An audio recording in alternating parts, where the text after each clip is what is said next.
estaba leyendo, sigo, ¿no? Entonces había dicho que había atacado a los romanos que andaban diseminados por los campos, cargados con el botín sin esperarse nada parecido, rechazándolos hasta las naves. La flota romana retornó a Naupacto, nada satisfecha de su botín. En cuanto a Filipo, con la fama de una victoria de importancia discutible, pero conseguida al cabo sobre los romanos, atrajo mayor concurrencia a lo que quedaba de los juegos.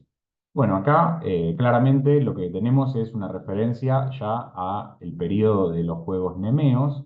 Los juegos nemeos celebraban en Corinto y eran juegos muy importantes, eran uno de los cuatro juegos panhelénicos. Creo que se celebraban, no me acuerdo si el primero y el primer año después de los Juegos Olímpicos y el tercero, digamos, después de los Juegos Olímpicos. Creo que se celebraban dos veces en un periodo de 4 años, es decir, una vez cada 2 años. Y eran juegos que eran muy importantes, unían a los griegos, ¿no? Por supuesto. Entonces solían acudir grandes multitudes de toda Grecia. Ahora, con la guerra, probablemente esto tuviese una llegada un poco más limitada, pero nos dice que estos juegos normalmente eran juegos donde se suspendían las hostilidades, y en este momento caen los romanos, ¿no? Bien a lo bárbaro, y empiezan a devastar el territorio del norte del Peloponeso, ¿no? Entre Sición, que sería como una de las puntitas, por así decirlo, del norte del Peloponeso, y Corinto, que estaría como en el extremo oriental del Peloponeso. Y que este territorio empezó a ser devastado, ¿no? Eh, y acá fíjense que aparece la imagen de un Filipo como un poco licencioso, ¿no? En el texto en latín dice licentius quam interbelli tempora remitente animum, ¿no? Estaba más relajado de lo que convenía para un periodo de guerra. Bueno, esta imagen de que estaba muy relajado no parece coincidir con las acciones. Fíjense que Filipo inmediatamente sale de Corinto, ataca a los romanos y los pone en fuga muy claramente, ¿no? Tito Livio esto no puede ocultarlo. Dice que la flota romana volvió no muy contenta con el botín, ¿no? Classis romana, ¿no? La flota romana, haudquaquam laeta praeda naupactum rei, volvió a Naupacto no muy contenta, cruzó con malos resultados, probablemente con muertos y heridos. Y después hace una editorialización, Tito Livio, que es fantástica, ¿no? Dice, en cuanto a Filipo, con la fama de una victoria de importancia discutible, ¿no? Como que le baja el precio a la victoria, pero que fue conseguida sobre los romanos, ¿no? Que lebritatem quantaecumque, ¿no? Una celebridad discutible, una celebridad no muy grande, sí, pero dice de Romanis Tamen, ¿no? Pero sin embargo sobre los romanos, ¿no? Entonces, Victoria de Parta de fama auxera.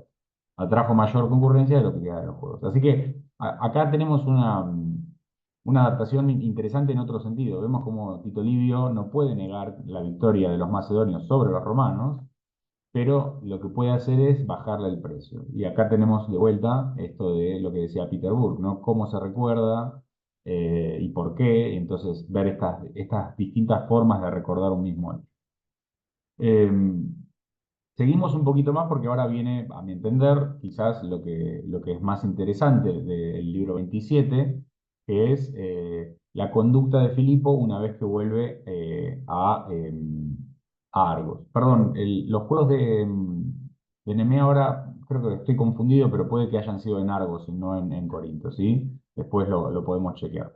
Bueno, Livio continúa su narración de la siguiente forma, ¿no? A ver si alguien más quiere leer. Veo que está también Fabián, así que lo invitamos muy amablemente si él quiere leer y si no, obviamente no hay ningún problema. Hola, aprovecho para saludarlos. ¿Cómo están? Bien, Fabián, Hola, ¿cómo te va? Sí, no bienvenido. tengo problema. Leo, Dale, te leo. escucho. Dale, te escuchamos. Bien. Se celebraron los días de fiesta con enorme regocijo, incrementando además por la circunstancia de que Filipo, demagógicamente, se quitó la diadema de la cabeza, así como la púrpura y cualquier otro distintivo de la realeza, igualando su aspecto al de los demás, cosa que agrada más que nada a una población libre. Con este gesto habría dado esperanzas indudables de libertad, si no lo hubiera afeado y estropeado todo con su intolerancia Ay, perdón, espera un segundo. Está. Con sus intolerables excesos. En efecto, día y noche andaba por los domicilios de los casados con uno o dos acompañantes y rebajándose a la condición de un particular, y cuanto menos se le reconocía, más disuelto se mostraba, haciendo derivar por completo hacia la satisfacción de sus propios apetitos la libertad que infundadamente les había hecho entrever a los demás. Porque no todo lo conseguía a base de dinero o de halagos, sino que además utilizaba la violencia para sus criminales propósitos, y era peligroso para los maridos y los padres poner trabas al desenfreno del rey con una severidad inoportuna. Incluso a un jefe de los aqueos, Arato, le quitó la mujer, llamada Policracia, y se la llevó a Macedonia con la promesa de una boda real. Bueno, muy bien. Gracias, Fabián, por leer. Como pueden ver, es una descripción bastante más ética, ¿no? Como que acá ya hay algún tipo de juicio de valor sobre la conducta del rey, no ya tanto en términos de valentía o no, sino más una representación del carácter del rey, que es muy típica de los historiadores antiguos y de algunos modernos también, por supuesto. Y fíjense que la mirada sobre el rey es absolutamente negativa, ¿no? Dice que, bueno, había una celebración muy grande en Argos y que Filipo había tomado acciones demagógicas, ¿no? Acá aparece digamos, el adverbio populariter, ¿no? Y dice que se quitó la diadema de la cabeza y la púrpura, ¿no? Signos de, obviamente, del poder real, insigni purpuracue, y que trataba de agradarle a la población, ¿no? Dice que estos gestos de parte de un rey son los que más agradan a una población libre. Nil gratius est civitatibus liberis, ¿no? Y después Tito Livio agrega que esto habría sido muy positivo, ¿no? Y hubiese llevado a creer a los griegos, recordemos que es un ritual panhelénico, es decir, que hay griegos probablemente de todas partes del mundo helenístico, que esto habría llevado realmente a creer que este rey se estaba comportando y quería la libertad para los griegos, ¿no? How dubiam ego facto spem libertates, y después agrega, ¿no? Si no hubiese hecho esto, ¿no? Entonces, acá Livio empieza a enumerar los excesos, ¿no? Dice, nisi omnia intoleranda libidine poeda ac deformia efficisse, ¿no? Dice que afeó, ¿no? Y que estropeó todo, ¿no? Con intolerables excesos, ¿no?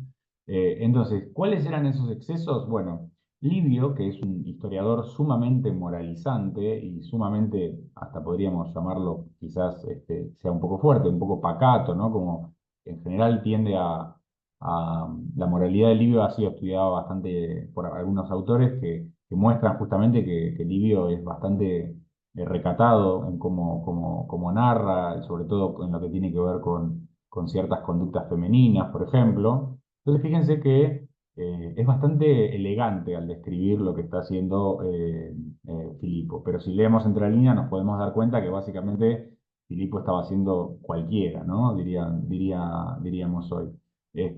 Dice, fíjense, digamos, la traducción al castellano, que un poco refleja esta elegancia para describir estos actos, ¿no? Dice, andaba día y noche por los domicilios de los casados con uno o dos acompañantes, rebajándose a la condición de un particular y cuanto menos se le reconocía, más disoluto se mostraba, ¿no? Quo conspectus eo solutior erat, ¿no?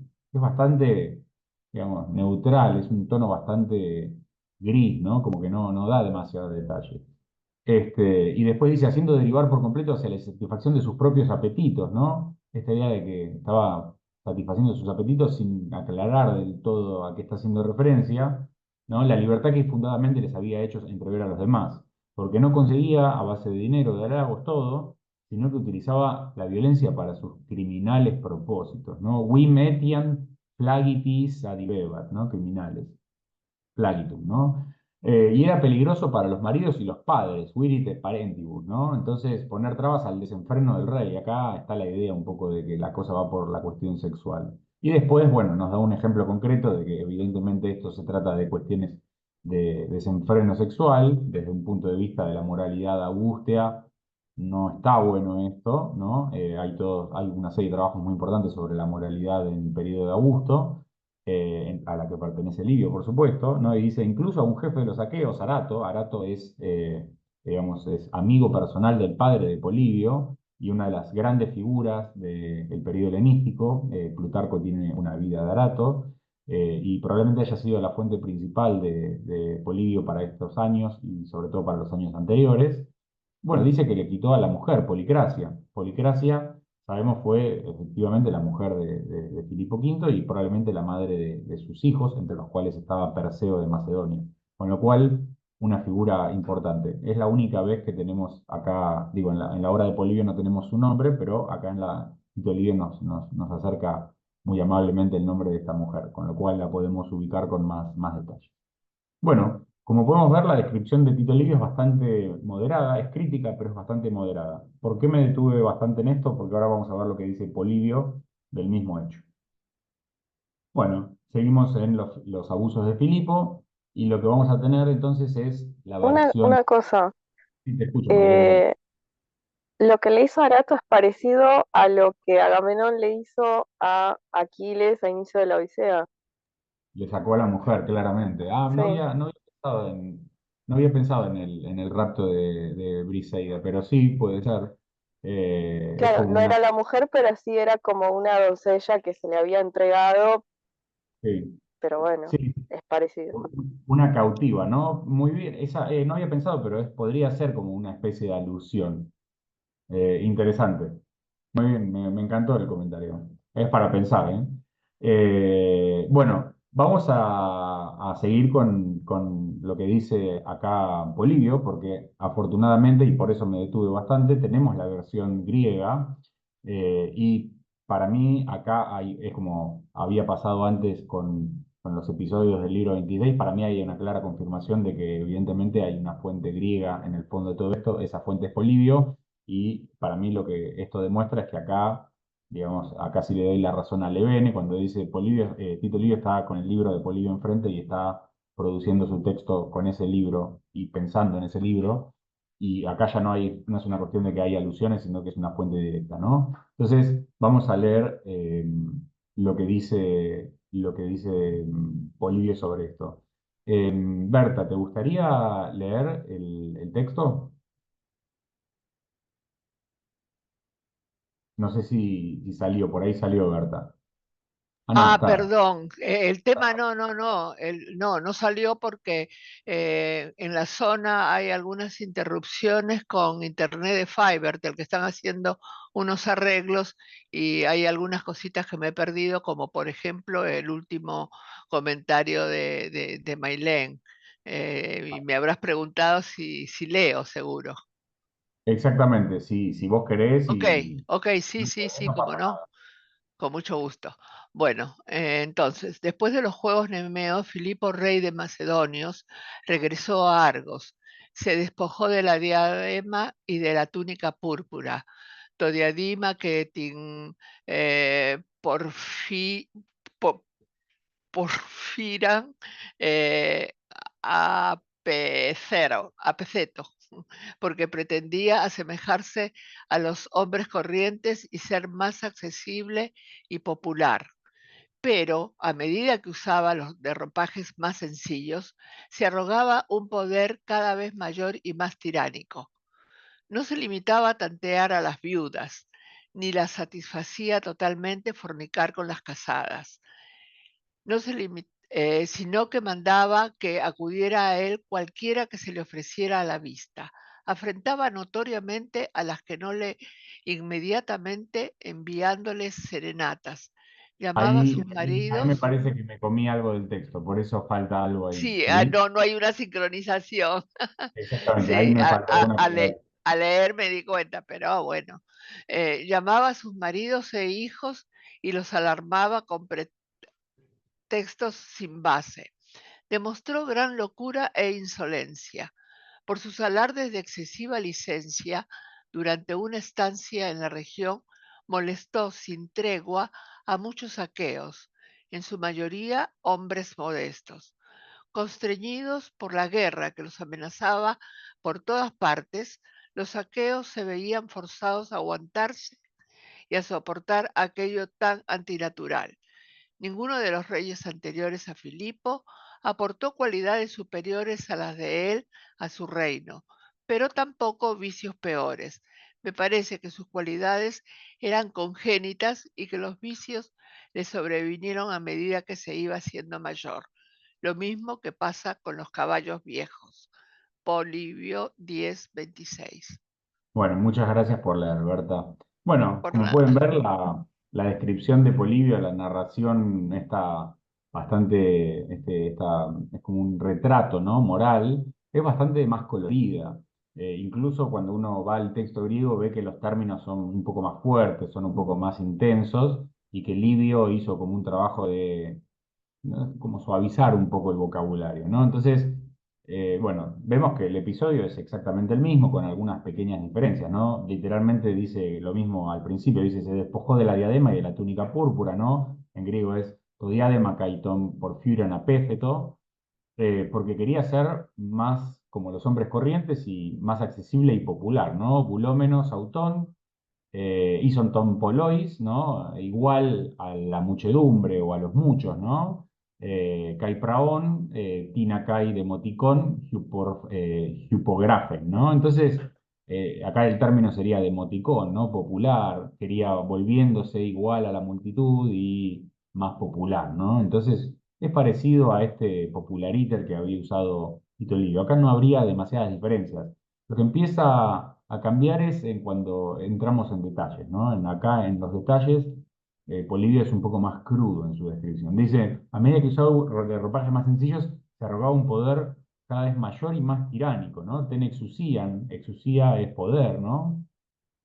Meizo kai monarchicoteran, ¿no? Más un poder, o sea, la idea es que se quería volver más democrático, ¿no? Demoticón, pero en realidad su conducta lo llevaba más para el lado de la monarquía, ¿no? De la monarquía. Y acá empieza lo crudo del relato, ¿no? No se limitaba a tantear las viudas. Tasjeras, ¿no? Gera sería viuda, epeira guinaicas, ¿no? Tasjeras guinaicas, las mujeres viudas. Acá Peira podría estar directamente, ¿no? Haciendo referencia al acto de acosarlas en un sentido más físico, y dice ni le satisfacía totalmente fornicar con las casadas, ¿no? Acá se dice moigeuen, que la idea es cometer adulterio más que fornicar, ¿no? Das Jupandrus herkeito moigeuen, ¿no? Sino que mandaba a que acudiera a él cualquiera que se le ofreciera a la vista. Afrentaba notoriamente a las que no le satisfacían inmediatamente, ¿no? Enviándoles serenatas, ¿no? El texto en griego hace referencia a que aparentemente cuando alguna mujer no se le entregaba o hacía algo que no le gustaba, a la noche mandaba cantores para que no dejasen dormir ni a él, ni a ella, ni a su familia, ¿no? Entonces, fíjense que en la versión de Livio, que vimos antes, Livio saca esto de que llamaba a los maridos y a los hijos. Livio, que con esta moralidad un poco más estricta, había dicho que molestaba a los padres y a los esposos. Se ve que no le gustó mucho que Polibio hiciera referencia a los hijos, tal vez le debe haber parecido de mal gusto, ¿no? Porque acá Polibio habla de tus huyes, ¿no? Los hijos, y claramente en el texto de Livio hay otra cosa. Entonces, demostró gran locura e insolencia, ¿no? Polén a Selgeian, ¿no?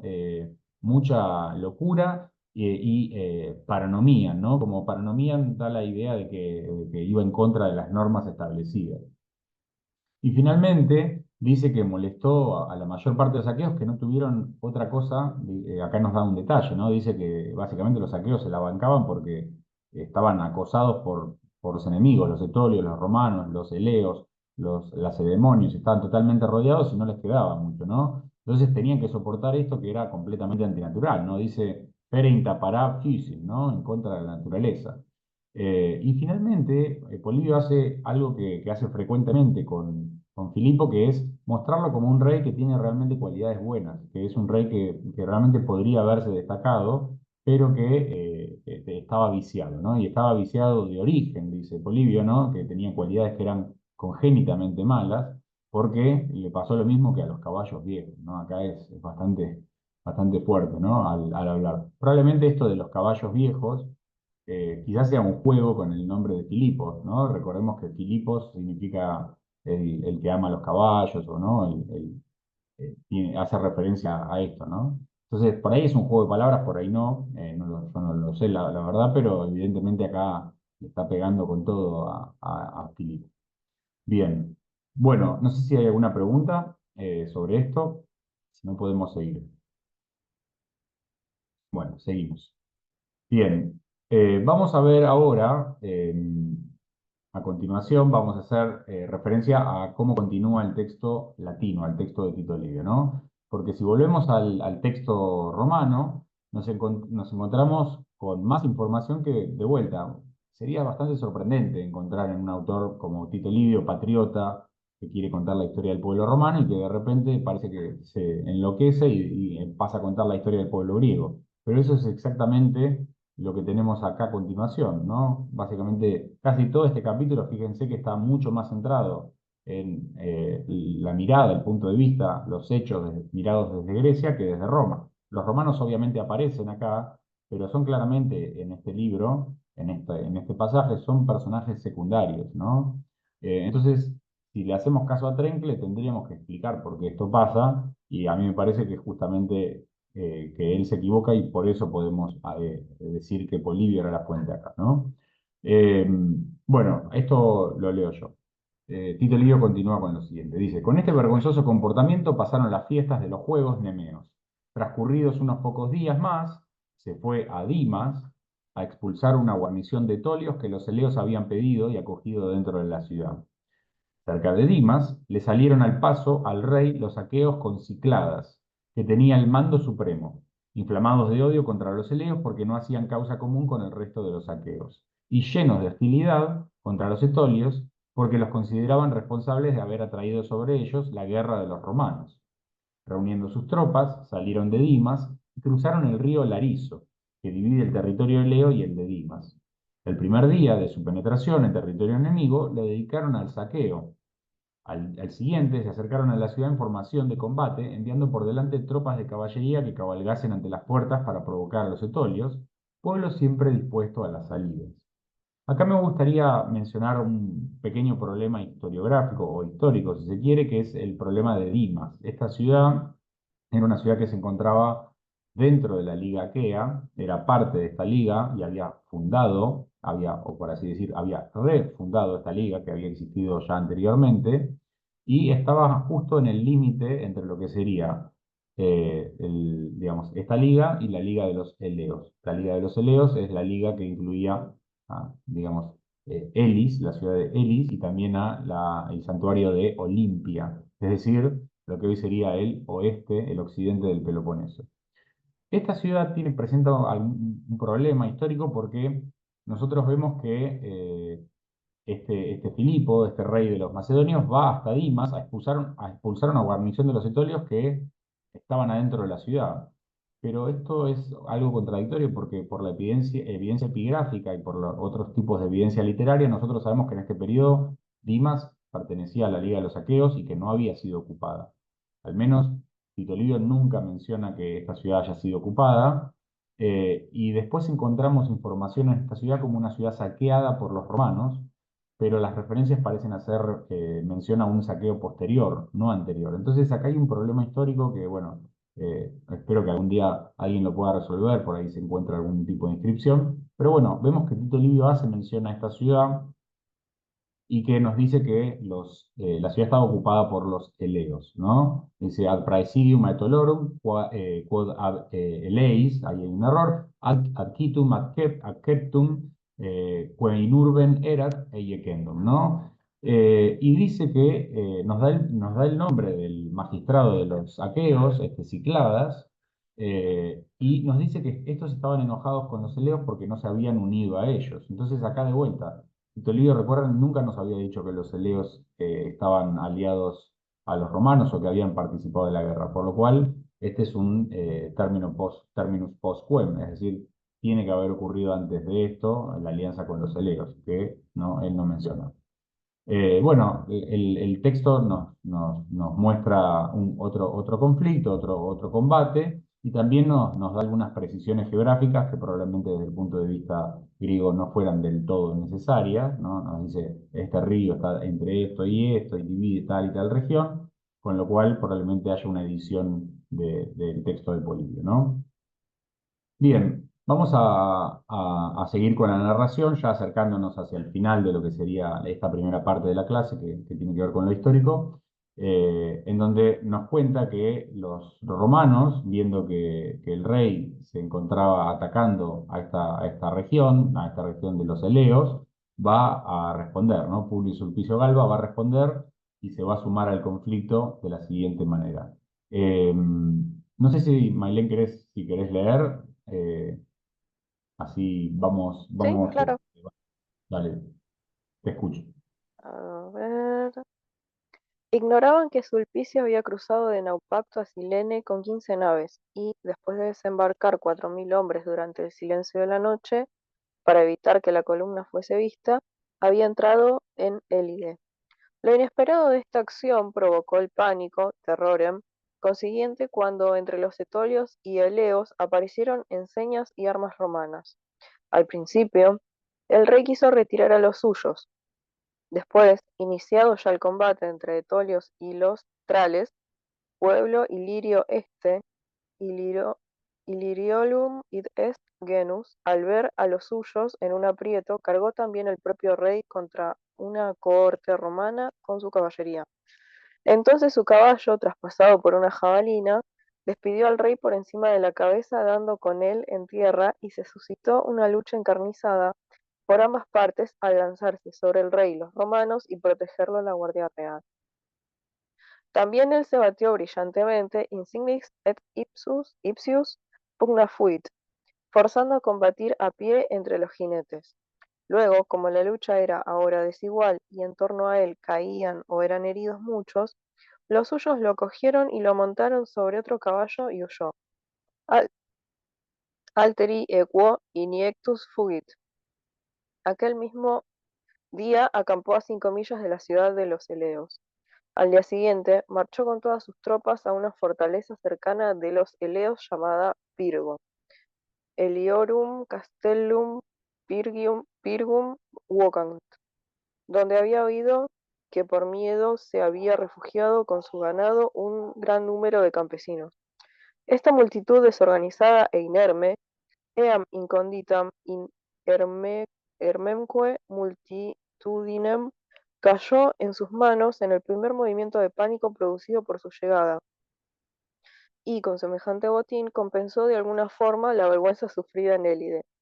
Compensada ueratque ea praeda quod ignominiae ad elim acceptum fuerat. Cuando estaba repartiendo el botín y los prisioneros, había 4.000 hombres y cerca de 20.000 cabezas de ganado de todas clases. Llegó de Macedonia la noticia de que un tal Aeropo había tomado Lícnido después de sobornar al prefecto de la ciudadela y de la guarnición. Tenía además en su poder algunas aldeas de los Dasarecios y estaba incitando a la rebelión también a los Dárdanos. Renunciando, pues, a la guerra aquea y Etolia, Acaico atque aetólico bello, pero dejando 2.500 soldados de todo tipo bajo el mando de Menipo y Polifantes para la defensa de los aliados, salió de Dimas y atravesando Acaya, Boecia y Eubea, llegó a Demetriade en Tesalia en 10 jornadas. Muchas gracias, Mailén, por leer tan largo pasaje. Lo copié también largo y con todos estos detalles para que puedan ver el nivel de precisión y el nivel de detalle que tiene la fuente. Si nos ponemos, digamos, a contar, tenemos, no sé, 10, 15, 20 nombres de localidades o ciudades de Macedonia, Grecia, e incluso de más allá, ¿no? Por ejemplo, se menciona Naupacto, Asilene, se menciona a Élide, que es una región, es más importante, pero se mencionan el pueblo de los Etolios, los Trales, ¿no? Se mencionan a lugares más quizás oscuros desde el punto de vista romano, como pueden ser Pirgo en el Peloponeso. Incluso se mencionan al nombre de los comandantes, ¿no? Digo, esto es bien detallado. Menipo y Polifantes, ¿no? Se menciona la ruta por donde sale Filipo. Fíjense que todos estos detalles hacen muy difícil plantear la idea de que esto viene de una fuente romana. Yo me pregunto qué podrían, digamos, cómo funcionaría esto de que un historiador romano del periodo de Sila o de Mario, que sabemos que también, digamos, trabajaban con un registro más bien analítico como el de Livio desde el punto de vista romano, cómo esto podría haber interesado en sucesiones seguidas a tantos historiadores romanos, ¿no? A mí me parece mucho más lógico plantear que acá hay una fuente griega, y como podemos ver, bueno, hubo otro combate entre romanos y macedonios, y bueno, acá, ¿no? Tito Livio quiere un poco resaltar que los griegos tenían terror por los romanos, ¿no? Dice que lo inesperado del desembarco romano provocó un pánico entre los griegos y entre los macedonios, y que finalmente se produjo un combate en donde prácticamente Filipo estuvo muy cerquita de ser capturado, ¿no? Fíjense también que lo muestran a Filipo como debe ser un rey helenístico en este periodo. Es un rey valiente que combatió brillantemente. Esto es coherente con lo que dice Polibio. Él siempre hace referencia más allá del carácter que tenga, siempre destaca la valentía de este rey. Y finalmente nos da información sobre que Filipo logra, a pesar de que el combate es un poco empantanado o no hay un claro ganador, él logra hacerse con cierto botín y que finalmente tiene que volver a Macedonia, ¿no? Así que, bueno, es un pasaje bastante rico en información y nos da detalles bien precisos y detallados sobre la campaña. Bueno, vamos a ver cómo termina esta campaña, ¿sí? Con el final del texto de Tito Livio, que dice lo siguiente, ¿no? Bueno, esto yo ya se los había dicho, insistí bastante, así que no lo voy a repetir, de que esto es una fuente griega, a mi entender. Y finalmente, el capítulo de este pasaje de Tito Livio dice lo siguiente: hasta allí llegaron noticias de otros problemas más alarmantes, ¿no? De vuelta estamos en el punto de vista macedonio de la narrativa. Los dárdanos, este es un pueblo que habitaba en lo que hoy sería Macedonia del Norte o el norte de Grecia, que se habían extendido por Macedonia, eran dueños ya de Oréstide y habían bajado a la llanura de Argeste, ¿no? Estas son dos regiones de Macedonia. Digamos, acá también tenemos otro detalle bastante específico en el vocabulario y en la terminología geográfica, ¿no? Dárdanos en Macedonian, Efusos, Orestiden y Antenere, ac descendice in Argaestaeum campum, ¿no? Después dice, además era un rumor muy difundido entre los bárbaros el que habían matado a Filipo en la expedición en que se había enfrentado con los saqueadores del territorio cerca de Sición. El ímpetu de su caballo lo lanzó contra un árbol. Acá está haciendo referencia al primer combate con los romanos, cuando los romanos habían desembarcado cerca de Corinto, ¿no? Entonces parece que el rey se había caído, ¿no? De su caballo y se le había roto uno de los cuernos del casco, del yelmo, y que un etolio, dice, ¿no? Delibio lo encontró y se lo llevó a Etolia, a Esardílidas. Esardílidas era uno de los líderes ilirios que estaba aliado con los romanos, ¿no? Y este dice, conocía aquel adorno de yelmo y se corrió la voz de que el rey había muerto, famam interfecti, ¿no? Y de muerto, regis vulgavit. Después de marchar de Acaya, el rey, Sulpicio salió para Egina con su flota. Egina, recordemos, ciudad que había sido capturada y saqueada por los romanos. Livio nunca había hecho referencia a esta isla y ahora dice que los romanos pasan el invierno ahí, ¿no? Y uno puede decirle, pero Livio, ¿por qué por qué invernan los romanos en una isla enemiga de los aqueos? Bueno, acá evidentemente Livio fíjense que hay algunas omisiones que empiezan a demostrar que tiene algunos huecos la narración y presenta algunas incoherencias, ¿no? Entonces, después de marchar a Eleia, Sulpicio salió para Egina con su flota y se reunió con Atalo. Los aqueos combatieron con éxito contra los etolios y los eleos no lejos de Mesén, ¿no? El rey Atalo y Publio Sulpicio pasaron el invierno en Egina. Y con esto termina, fíjense, la campaña de este año que había arrancado en el verano, ¿no? Siguiendo la fuente griega, y que termina en el invierno con la cronología romana. Es decir, que nos falta, además de las cosas que probablemente no se hayan mencionado de la obra de Polibio, nos falta la segunda parte de la narración de este año griego, también de Polibio.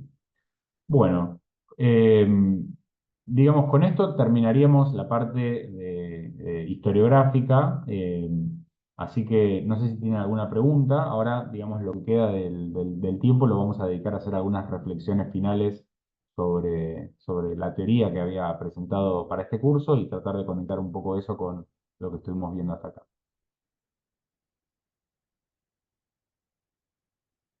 ¿No hay preguntas?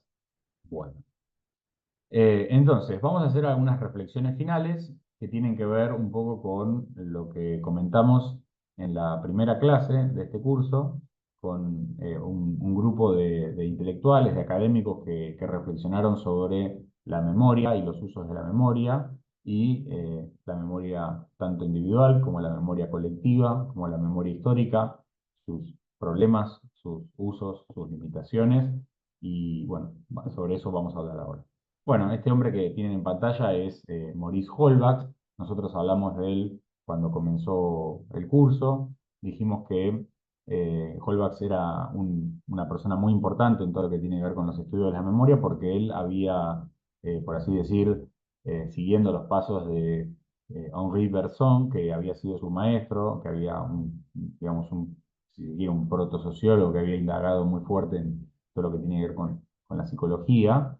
Él había propuesto que la memoria podía ser entendida como memoria individual, pero a él le interesaba también la memoria colectiva, y él había dicho que la memoria colectiva y la memoria individual se complementaban entre sí, y que muchas veces frente a los huecos, frente a los olvidos, frente a los errores de la memoria individual, los grupos humanos utilizaban la memoria colectiva para corregir y para cubrir estos vacíos. Entonces, muchas veces puede ocurrir que los individuos confundamos ciertos periodos o olvidemos ciertos periodos de nuestras vidas, pero al pensar en hechos de la memoria colectiva podamos ubicarnos, ¿no?, mentalmente y tratar de reconstruir nuestro pasado a partir de esta memoria colectiva, ¿sí? Eh, Justo me pasó recientemente que hablando con mi abuela, ella vivió muchos años en la Patagonia, y entonces como que obviamente es una persona mayor, entonces a veces se perdía un poco con qué estaba pasando en cada año. Entonces ella me decía, en el 48 tal cosa, y yo le decía, primera presidencia de Perón, ¿no? Y es como que eso le ayudaba a ella a encontrar ese marco cronológico para poder ubicar, para poder poner en coherencia sus propios recuerdos individuales. Entonces, la memoria colectiva muchas veces es una herramienta útil, dice Holbach, para que nosotros podamos poner en perspectiva nuestras experiencias y podamos enmarcarla dentro de esa memoria más común que nos permite darle cierta coherencia. Bueno, Holbach también va a hacer referencia a memorias colectivas, que no son necesariamente memorias recordadas. Es decir, yo por ejemplo, nací en el 84, entonces yo no puedo recordar cómo fue vivir bajo la dictadura militar, pero mis padres me han contado cómo fue vivir bajo la dictadura militar, y eso, dice Holbach, constituye no una memoria colectiva, estrictamente hablando, sino más bien una memoria histórica. La memoria histórica, según Holbach, es una memoria que aparece cuando la memoria colectiva empieza a evaporarse. Hay como un periodo de transición, que podría ser, en el caso que yo les acabo de mencionar, digo, la memoria de la dictadura en algún sentido está viva entre aquellos que somos argentinos y que quizás tenemos familiares que han vivido este periodo, pero cuando el resto, la última persona que vivió ese periodo no exista más, lo único que vamos a tener es una memoria histórica, ¿no?, diría Holbach. Entonces, hay como una especie de paréntesis o de un periodo colchón, por así decir, en donde la memoria histórica y la memoria colectiva parecen integrarse, pero en algún momento eso se rompe y lo único que nos queda es la memoria histórica, ¿no? Holbach también va a decir algo importante respecto a la memoria histórica, que es que como la memoria histórica no depende de un grupo que necesariamente recuerda,